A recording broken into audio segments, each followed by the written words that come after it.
I am Sarajane Case, and this is Enneagram and Coffee.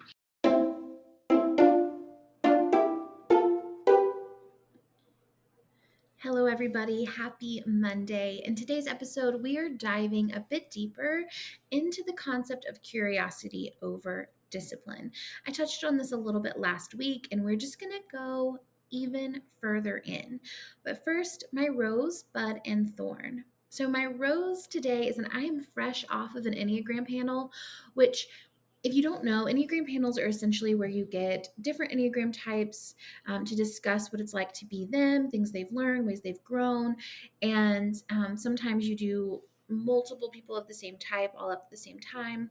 Last night, we did this virtually via Zoom with the IEA Georgia chapter, and we had like one person from each type talk. And it always reignites my excitement for the Enneagram because it takes this thing that can be very much like book knowledge and makes it more human. And it reminds you of the people behind the language. And it also shows you so much more depth and complexity to each of the type structures. So that's my big win, my big excitement for the day. My thorn is that I'm fresh off of an Enneagram panel, which means I got really vulnerable last night with a large group of people, and I'm way more aware of my type pattern than I normally am. And it just feels a little awkward to be me today. Like I'm just very aware of my sevenness, if that makes sense. And I have a little bit of a vulnerability hangover, which is a good thing. It's nice. It's a good thorn, right?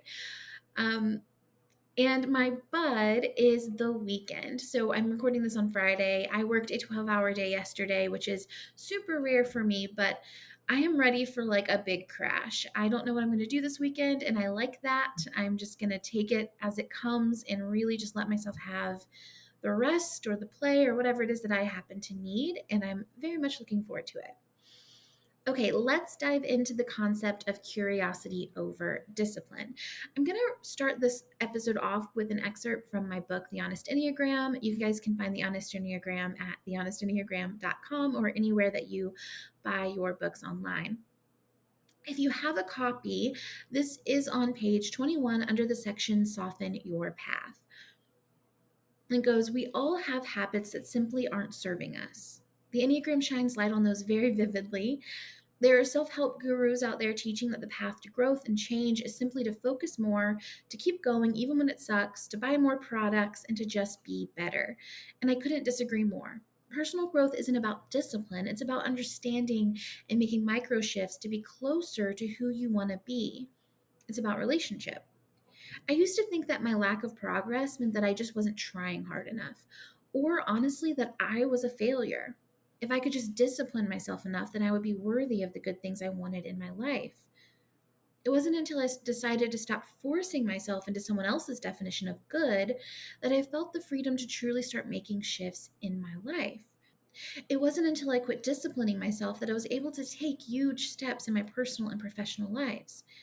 I learned something that no one else seemed to be teaching, a clear-cut approach to personal growth, self-confidence, and creative expression that had nothing to do with shame and guilt. Instead, it's about curiosity and habit shifting. It's about focusing on how you operate and why something isn't working for you and making micro adjustments that serve you better. It's about taking the conversation from just be better to what do you need to feel supported in this process, and then setting small, achievable goals to build a new habit. Now, as we talked about last week in our Passions episode, I'm not always the biggest fan of the language around the Enneagram, so I can find it shaming and quite frankly unhelpful. An example of this is calling type 9s lazy. So here's how we can use the path of curiosity as a type 9. So let's say for this particular 9, their chosen method of numbing out is to watch TV, and that's a habit that they would like to change. So the path of discipline here looks like I watch too much TV. That means I'm lazy. I should wake up at 5 a.m. tomorrow and work out. And then they hit the snooze button at 5 and they miss their workout. And that validates the thought, I'm so lazy. The path of curiosity looks like I watch more TV than I'd like to. Why do I watch TV? I'm too tired at the end of the day to do anything else. Why am I so tired? I spend all day thinking about and shifting to meet the needs of other people. What would it feel like if tomorrow I did my best to not give my energy away to others? See, when we approach our growth with compassionate curiosity, we're able to treat our symptoms at their source, creating much more sustainable and nourishing results than if we simply focus on the behavior we wish to change and controlling ourselves enough to change it. Now, this doesn't mean that if we it won't feel like work or that you won't have to push through and commit to showing up even when you don't feel like it. It's simply that we're focusing on self-nourishment over self-control. How can I take care of myself in this situation versus how can I contort myself into some version of who I think I'm supposed to be? Self nourishment and curiosity are important not only in the process of changing our habits, but also in the process of determining which habits need to be changed. Our culture's unnatural attachment to discipline creates a should paradigm where we see other people doing things for the sake of discipline and we wonder if that's what we need to do simply because we're supposed to be disciplined. It's like all in service of the discipline God, right? Instead, we need to find what our needs are and create our habits and our micro shifts around our specific needs for nourishment and support, not simply for the sake of being controllable. Our shifting should align with our values, our needs, and our desires. Otherwise, we're simply manipulating ourselves for the sake of perceived street credit, right? According to someone else's standard. And I don't know about you, but that's not where I want my time and energy to go. I have this one precious life. I want to live it out fully and vibrantly, and I want to follow my vision for what a successful life looks like for me. And I'm not going to find that through someone else's approach to their vision.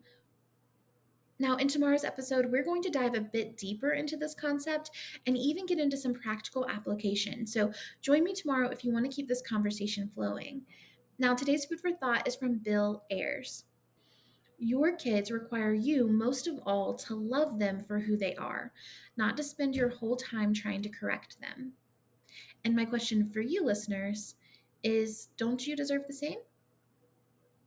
Thank you guys so much for joining me for today's episode. I hope I see you tomorrow as we continue the conversation on curiosity over discipline.